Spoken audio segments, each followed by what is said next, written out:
Excellence, Monsieur le Président de la République, Excellence, Madame la Première Dame de la République, Excellence, Monsieur le Premier ministre, Honorable Président du Sénat, Honorable Président de la Cour de cassation,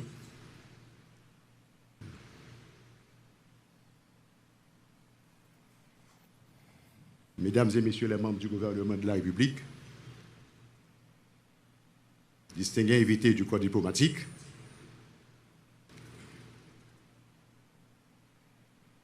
Mesdames et Messieurs, distingués invités, l'histoire de tous les peuples est jalonnée de dates qui représentent des repères et constituent autant de balises pour guider les générations successives. Notre histoire à nous, Haïtiens, n'échappe pas à cette réalité. En effet, les événements historiques y pullulent. Et la première date entre toutes, la plus importante, une date fondamentale, la date fondatrice est le 18 novembre 1803. Nous n'avons de cesse de célébrer la victoire légendaire de l'armée indigène d'Haïti sur les troupes napoléoniennes, mettant définitivement fin à l'esclavage et donnant naissance au premier État nègre du monde.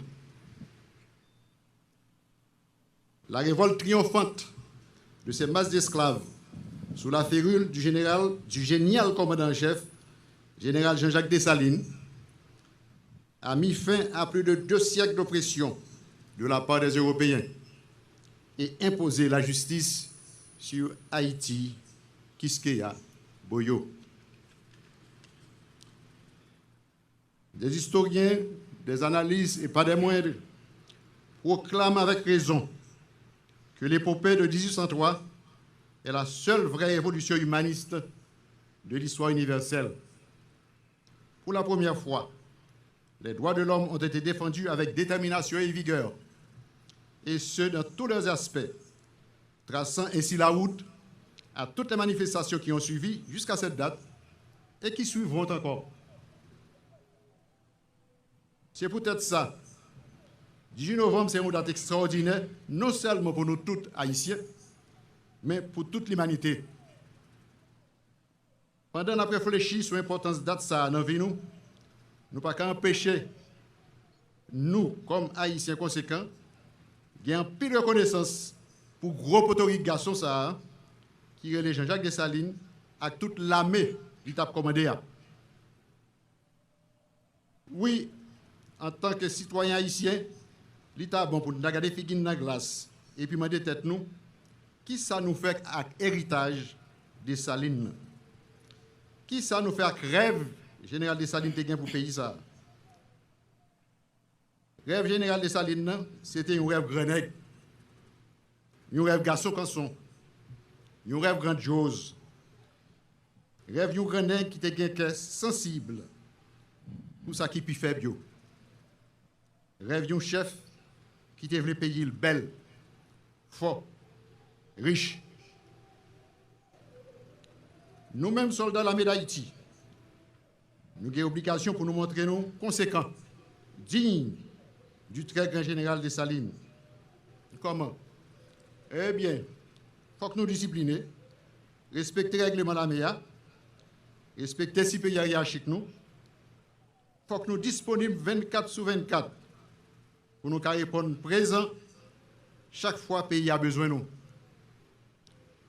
Il faut que nous ne fassions pas caprice, nous passer avant service là, avant travail nous.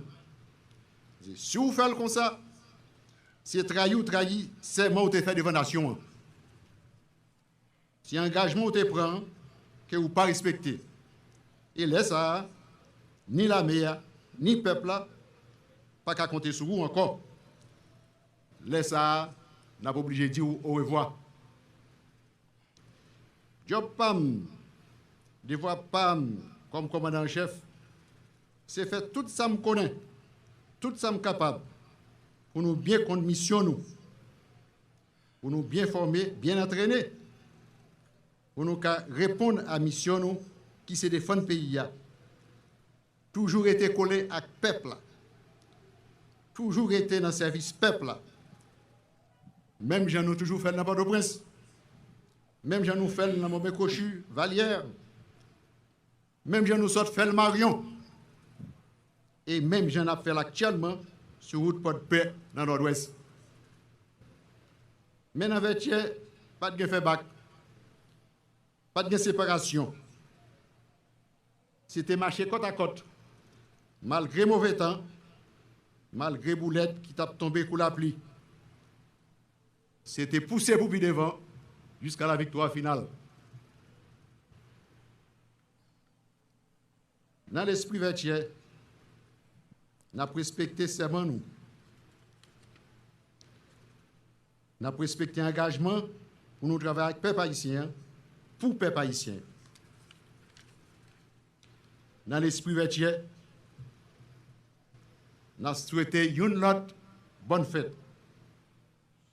Nous avons dit une bonne fête, président, à toute madame. Nous avons dit PM là, à tout le gouvernement républicain là, bonne fête.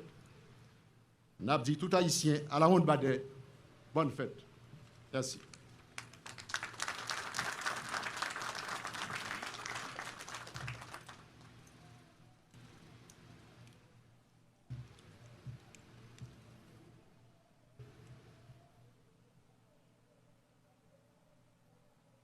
Le commandant-chef vient de donner la signification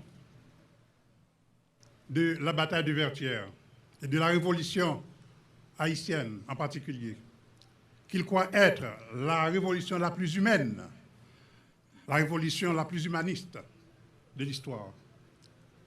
Car si les autres révolutions, telles que les révolutions anglaises, les révolutions françaises, les révolutions américaines, ont eu un impact important sur le monde, en général, il ne s'agissait que de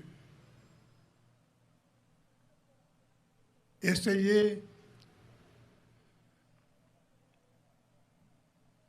de prendre en compte les privilèges personnels, les privilèges de groupe. On se rappelle, en France par exemple, il y avait le clergé, la noblesse et le peuple. Aux États-Unis aussi, c'était une question de privilège. Une question de privilège parce que quand les Américains ont voulu être représentés au Parlement anglais, eh bien la métropole anglaise avait refusé. Or, comme les Américains payaient des taxes, et ils ont dit pas de représentation, pas de taxes. Et en ce moment-là, ce qui est arrivé, c'est la guerre de l'indépendance américaine qui allait être enclenchée. Le commandant-chef. Alors, en ce sens, on peut dire que la révolution haïtienne a dépassé toutes les autres. Elle était la plus profonde. C'est parce que nous avons passé du statut d'animaux, comme l'ont voulu les colons. En ce moment, nous avons eu le statut d'homme. Donc,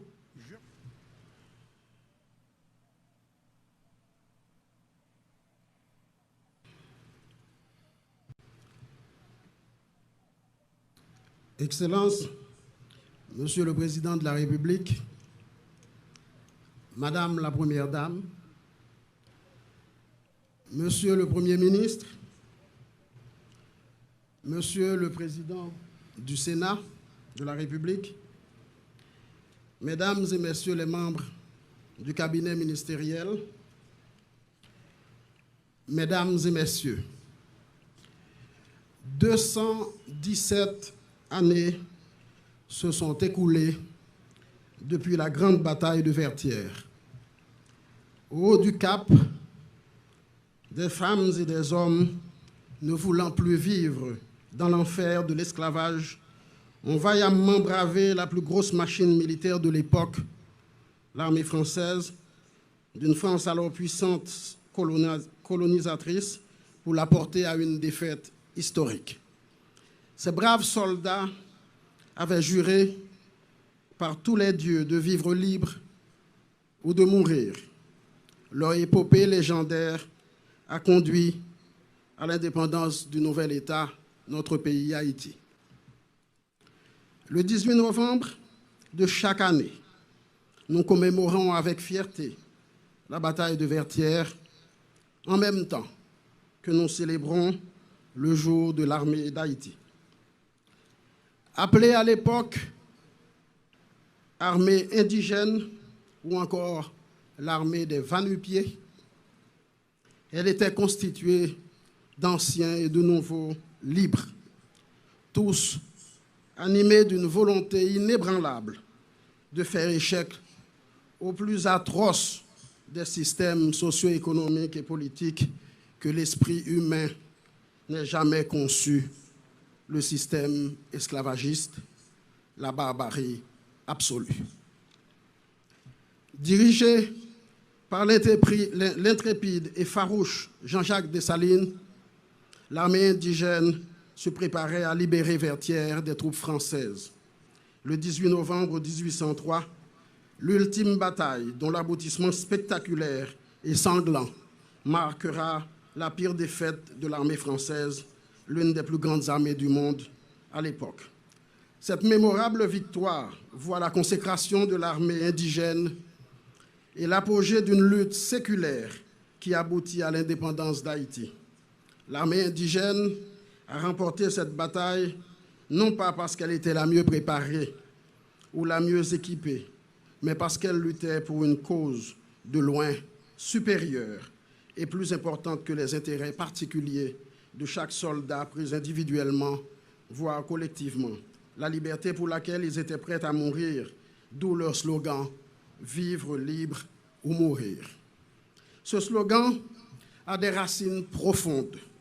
Qu'on se rappelle la détermination de Jean-Jacques Dessalines lors de la célèbre bataille de la Crête-à-Pied-Haut d'avril 1802, quand, subissant les tirs de l'artillerie française, il dressa d'un geste brusque pour dire aux soldats « Je ne veux garder avec moi que des braves, que ceux qui veulent redevenir esclaves des Français sortent du fort, que ceux, au contraire, qui veulent mourir en hommes libres se rangent autour de moi. » Et la garnison entière s'écria d'une seule voix « Nous mourrons tous pour la liberté ».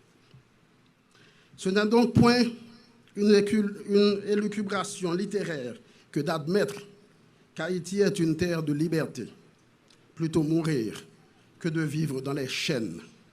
En effet, c'est d'un ton menaçant que le général Dessalines ajouta « Je vous ferai tous sauter si les Français pénètrent dans ce fort ». Le message était donc clair. Vivre libre ou mourir.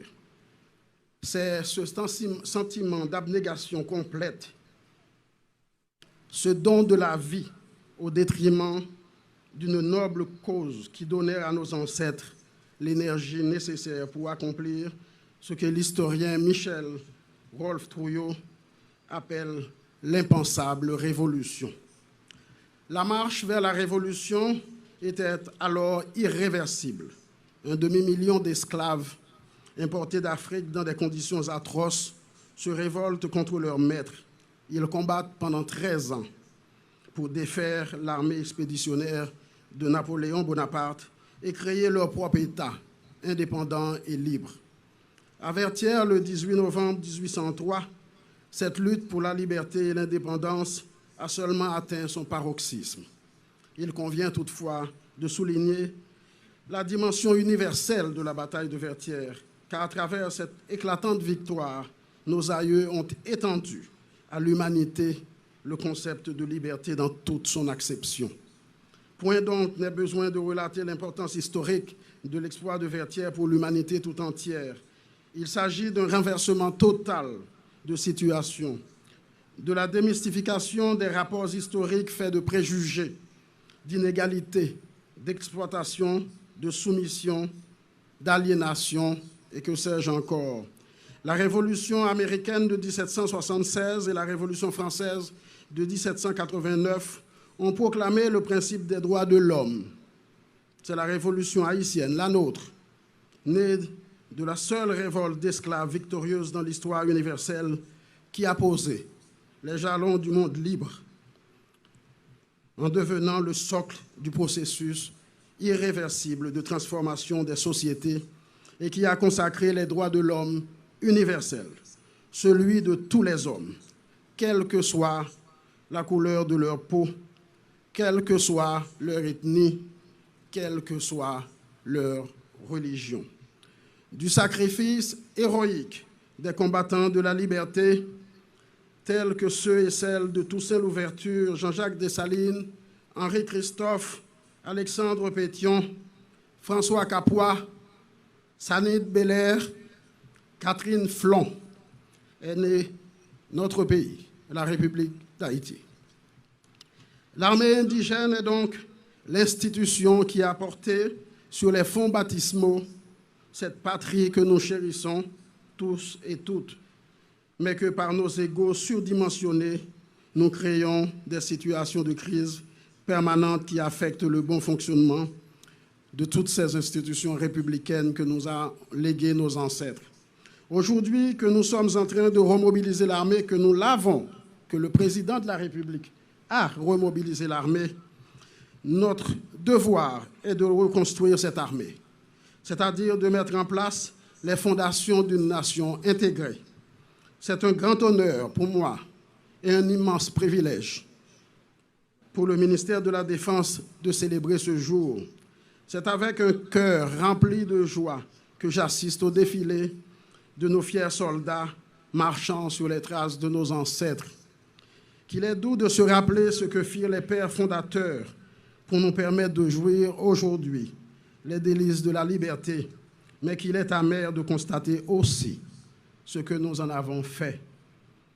De l'indépendance à nos jours, il nous a été donné de constater qu'à chaque fois que l'armée a été affaiblie ou disloquée, le pays a sombré dans le chaos et subi des interventions étrangères. Au cours de notre histoire, nous avons connu la sécession du pays et une série de guerres civiles. Ces tragiques événements ont conduit à une première occupation nord-américaine qui a duré 19 ans. Plus près de nous, les errements de l'armée de 1987 à 1994, marqués notamment par une série de coups d'État, ont déstabilisé le pays. Ces errements ont conduit à la démobilisation de l'institution militaire au lieu de la réformer.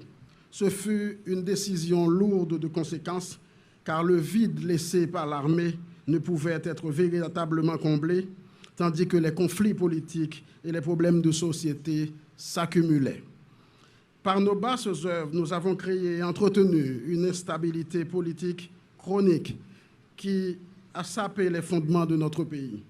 À un certain moment de la durée, l'État haïtien a été plongé dans l'anarchie, justifiant ainsi une nouvelle intervention étrangère en 2004, l'année même de la célébration de notre bicentenaire de l'indépendance nationale. Cette intervention est encore présente dans nos murs. C'est la mort dans l'âme que nous constatons la prolifération des groupes armés semant le deuil dans le pays, le désarroi et le désordre. Voilà pourquoi je soutiens que le plus grand défi auquel nous faisons face à l'heure actuelle est celui de la sécurité. Partant de ce constat, nous sommes contraints de réagir le plus promptement possible pour adresser ce problème, car il y va de l'avenir de nos familles, du développement de notre pays et, en définitive, de l'avenir de la patrie bien-aimée. La sécurité dont nous parlons n'est pas seulement celle du territoire qui constitue en soi la raison d'être de l'État. Il s'agit également de cette sécurité globale qui englobe, de cette sécurité qui englobe l'être humain dans sa quintessence, celle qui crée les conditions nécessaires à l'épanouissement du genre humain, sans laquelle il n'y a pas de bien-être, pas de progrès social, pas d'accomplissement personnel, pas d'évolution ni de paix sociale, ni de paix publique. L'absence de cette sécurité humaine engendre chaos et misère. Ainsi, le chemin du redressement de notre pays, de tels manquements passe par le contrôle de notre territoire. Et c'est justement le rôle essentiel de l'armée.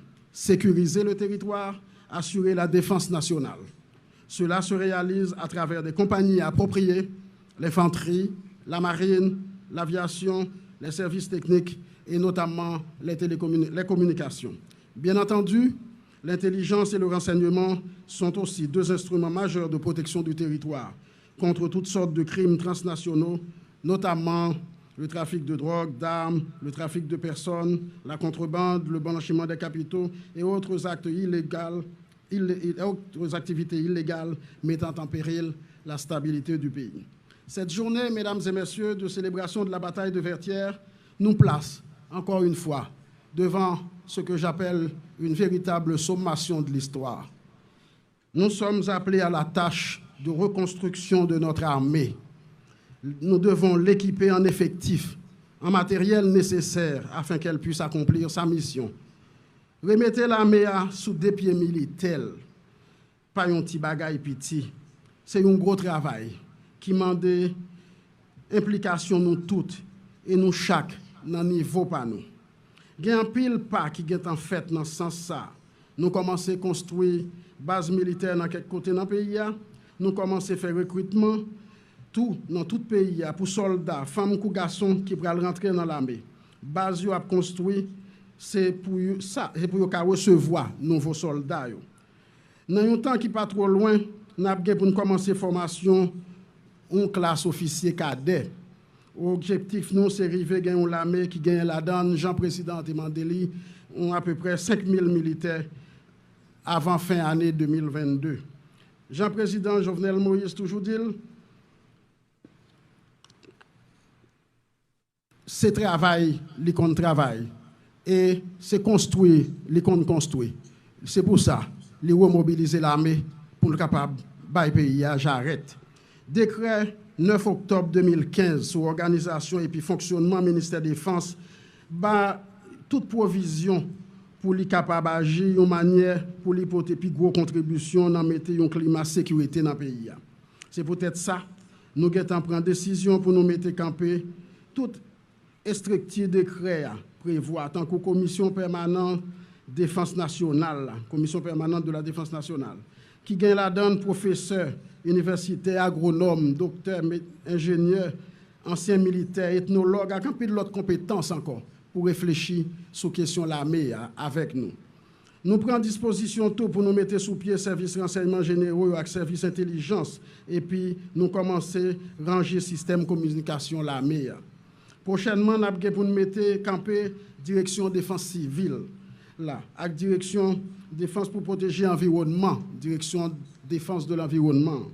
C'est des directions importantes dans la bataille l'armée après mener pour résoudre la question de déboisement, érosion, déforestation qu'a fait dans le pays et qui a réduit et qui a abîmé l'environnement.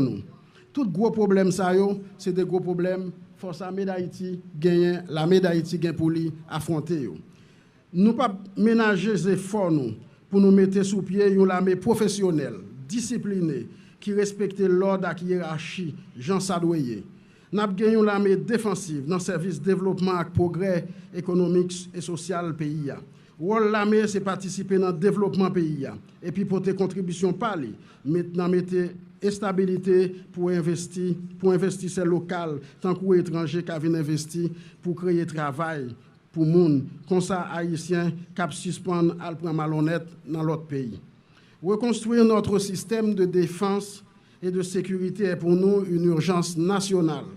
C'est pour cela que nous saluons et félicitons l'engagement du président de la République, son Excellence M. Jovenel Moïse, et du Premier ministre, M. Joseph Jout, qui se donnent corps et âme, sans ménager aucun effort, je répète, vraiment aucun, pour aider à la reconstruction de notre système de défense nationale par la remobilisation effective de l'armée d'Haïti.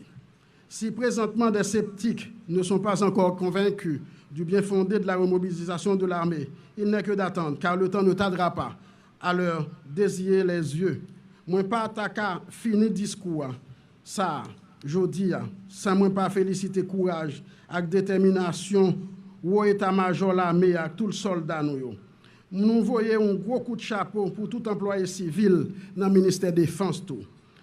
Depuis sous directeur général là, joue sous personnel là. Nous profitons de l'occasion pour nous remercier membres cabinet PAM dans l'équipe qui travaille avec nous pour mettre tout bagage ça en place. Et c'est fait l'armée, c'est fait par nous toutes. Pour me dire bien, c'est fait tout haïtien. Parce que dans la bataille pour l'indépendance pays, il y a civil, tout haïtien qui était kembe, yon zam nan men li, te militaire, il était engagé dans un grand combat pour assurer la dignité pour l'honneur du peuple de gens nouveaux, le peuple noir d'Haïti. Je demande à la population haïtienne enfin d'accompagner l'armée d'Haïti dans ce processus de remobilisation. Militaires ont besoin de support, nous. C'est ces petites nous, c'est nous, c'est frères nous, c'est sœurs nous, cousins nous, tontons nous, yo ces familles nous, yo ces amis nous, qui donc ont besoin de nous pour grandir, pour servir nous et pour servir le pays. Je sollicite des responsables publics, politiques, des acteurs économiques, des organisations de la société civile, de la presse, leur solidarité dans le cadre de l'implémentation de ce grand chantier national. L'armée d'Haïti n'a pas de couleur politique. Elle n'appartient ni ne doit appartenir à qui que ce soit. C'est une institution de l'État, super partes, apolitique, soumise au pouvoir civil, chargée de la sécurité et de la défense du territoire. Ne la fragilisons pas, apportons-lui notre soutien, aidons-la à se reconstruire et à se renforcer. À la communauté internationale constituée de nations sœurs, nous les invitons à une collaboration historique visant à aider à reconstruire durablement les capacités de défense du pays. C'est l'occasion pour nous de remercier pour les efforts que vous avez consentis à accompagner nos institutions démocratiques dans leur stratégie de renforcement. Cependant, vous conviendrez qu'aucune démocratie ne peut fonctionner en dehors des structures garantissant la paix sociale, la stabilité politique et économique, conditions sine qua non au développement durable. Enfin, aux officiers, sous-officiers, soldats et cadres intermédiaires, la tâche qui vous incombe d'assurer la sauvegarde de l'intégrité de notre territoire est immense. Vous ne serez pas seuls, vous n'êtes pas seuls. Mais je ne vous demande qu'une chose. À chaque fois que vous portez vos uniformes, rappelez-vous du sacrifice de nos ancêtres pour qu'aujourd'hui vous puissiez poser cet acte. Soyez donc les dignes héritiers de ce suprême héritage. Vive l'armée d'Haïti, vive Haïti. Merci.